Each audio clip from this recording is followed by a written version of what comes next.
जय हिंद मेरे प्यारे साथियों। मैं एक बार फिर से आप सभी का आपके अपने परिवार राहुल स्टडी जंक्शन में आपका बहुत बहुत स्वागत करता हूं। साथियों, आज हम आपके बीच में बात करने वाले हैं फिजिक्स। और फिजिक्स में साथियों हम सीखने वाले हैं क्लास 10 रिफ्रैक्शन ऑफ लाइट।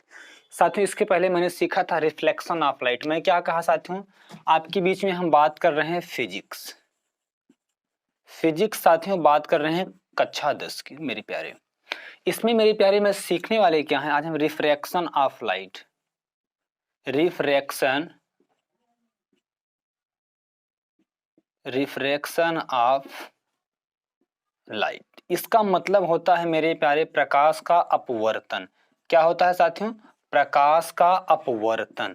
इसका मतलब होता है प्रकाश का अपवर्तन। और रिफ्लेक्शन ऑफ लाइट का मतलब होता है मेरे प्यारे कि प्रकाश का परावर्तन। अब जरा समझते हैं कि सर जी आखिर ये अपवर्तन क्या है, कैसे है, ये क्या होता है, कब होता है, सारी बात मेरे प्यारे आज हम इसी वीडियो में डिस्कस करने वाले हैं। तो देखिए साथियों, जैसे परावर्तन में क्या होता था कि जब प्रकाश की किरणें किसी चिकनेदार तल पर गिरती थी तो उसका अधिकांश भाग पुनः उसी मार्ग में वापस लौट जाता था, और इसी घटना को हम कहते थे प्रकाश का परावर्तन। इसमें होता क्या है साथियों, जरा मेरी बात को समझिए। इसमें होता है कि जब प्रकाश की किरणें किसी विरल माध्यम से सघन माध्यम में प्रवेश करती है तो वह सीधे न जाकर अपने अभिलंब की तरफ झुक जाती है। इसी घटना को कहा जाता है मेरे प्यारे रिफ्रैक्शन ऑफ लाइट, प्रकाश का अपवर्तन। जिसे मेरे प्यारे समझिए मेरी बात को, मैं क्या कहा। मेरे पास कोई पॉइंट है, ठीक है। अब जरा समझिए मैं क्या कहा। अगर हम इसको क्या मान ले, विरल, क्या विरल, इसको अगर हम मान ले सघन, ठीक है प्यारे। देखिए सर जी विरल क्या है नहीं समझ पाए, सघन क्या है, कोई बात नहीं। विरल का मतलब क्या होता है साथियों, वायु। क्या होता है, वायु। सघन का मतलब क्या होता है, कोई ठोस पदार्थ हो, कोई ठोस चीज हो साथियों, उसे क्या कहा जाता है, सघन कहा जाता है। अब मैं क्या कहा कि जब प्रकाश की किरणें किसी विरल माध्यम से सघन माध्यम में प्रवेश करती है तो वह सीधे न जाकर अपने अभिलंब की तरफ झुक जाती है, अर्थात रास्ता भटक जाते हैं। इसी घटना को मेरे प्यारे कहा जाता है क्या, रिफ्रैक्शन ऑफ लाइट। मैं क्या कहा साथियों, जैसे मान लीजिए ये कोई अभिलंब है, ठीक है। यहाँ पर मैं ये अभिलंब डाल दिया, इसको यन से प्रदर्शित करते हैं, ठीक है ना साथियों। अब जरा समझ, मैं क्या कहा कि जब प्रकाश की किरणें किसी विरल माध्यम से, भाई सघन माध्यम, ये अब तो इधर तो विरल है पूरा पूरा, अब ये सघन है, सघन मतलब ठोस।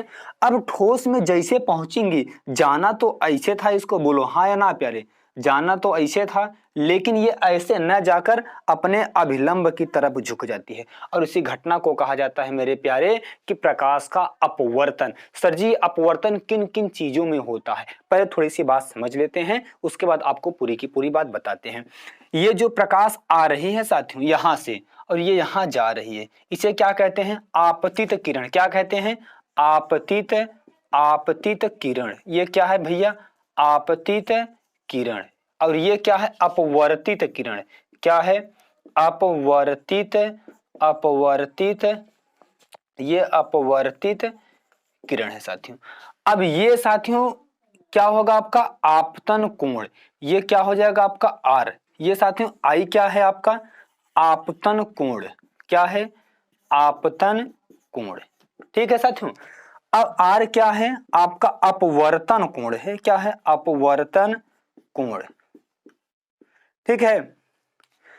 इतनी बात मैंने सीखा, ये आपतित किरण है, ये अपवर्तित किरण है, ये आपतन कोण है, ये अपवर्तन कोण है। जस्ट इसके अपोजिट क्या होता था परावर्तन में साथियों, यह क्या था आपतित किरण, ये परावर्तित हो जा रही, इसमें अपवर्तित हो रही, नीचे आ रही है। अब ऐसे ऊपर जाता तो परावर्तन हो जाता, परावर्तित किरण कहा जाता। ये आपतन कोण हो जाता है, ये परावर्तन कोण। अब इसमें देखिए आपतन कोण तो ठीक है साथियों, इसमें आपतित किरण भी ठीक है, लेकिन घटना यहाँ थोड़ा सा मैटर बच जाती है। घटना यहाँ क्या घटा, होना तो चाहिए साथियों क्या, इसमें होना चाहिए परावर्तन, लेकिन साथियों ये परावर्तन नहीं सीख रहे हैं हम, अपवर्तन सीख रहे हैं। इसीलिए क्या कहा जाता है, अपवर्तन एवं अपवर्तित कहा जाता है इन दोनों चीजों को। अब साथियों परावर्तन में जैसे दो नियम था, क्या, कि कोण आई बराबर कोण आर एक दूसरे के हमेशा अपोजिट होते थे, मतलब एक दूसरे के इक्वल, एक दूसरे के बराबर कह सकते हैं, वो हमेशा होते थे। लेकिन मेरे प्यारे इसमें क्या होता है साथियों, इसमें जो कोण आई तथा कोण आर एक दूसरे के इक्वल होते ही नहीं है, पहली बात। और पहला नियम साथियों इसका जरा समझ, इसको इसके दो नियम हैं। क्या कहा, जो पहला नियम क्या होता है साथियों, इसमें कोण आई तथा क्या कोण आर तथा साथियों ये आपतन बिंदु पर खींचा गया अभिलंब को यन से लिख दे रहे हैं। ये सभी क्या होते हैं साथियों, ये सभी क्या होते हैं, मतलब तीनों साथियों यह बराबर होते हैं। क्या यह नहीं साथियों, कोण आई तथा कोण आर तथा आपतन बिंदु पर खींचा गया अभिलंब, ये सभी तीनों एक ही तल में होते हैं। क्या एक ही तल में होते हैं साथियों। दूसरा नियम क्या है सर जी, मैं नहीं समझ पाया।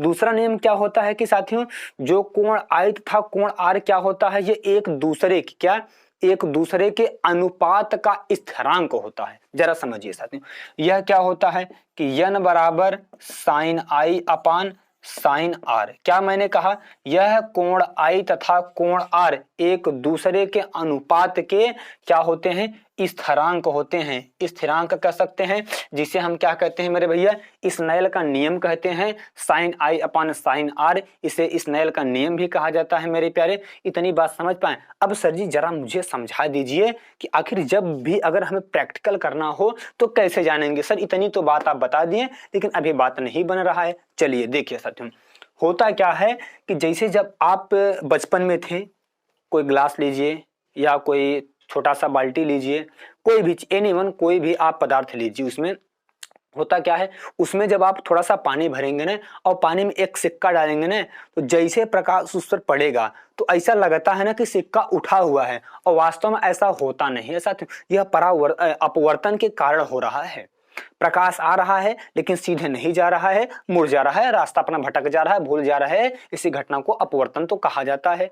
लेकिन अगर यही चीज अगर हम कोई पेंसिल को डालते हैं साथियों, अगर पेंसिल लेते हैं, पेंसिल को पानी में डाल देते हैं, तो क्या होता है, वह पेंसिल पानी में मुड़ा हुआ दिखाई देता है। इसी घटना को कहा जाता है कि प्रकाश का अपवर्तन साथियों। तो यही सब बातें हैं साथियों। तो वीडियो अच्छा लगे चैनल को सब्सक्राइब करना और साथ ही साथ बेल आइकन को प्रेस करना। जय हिंद, जय भारत।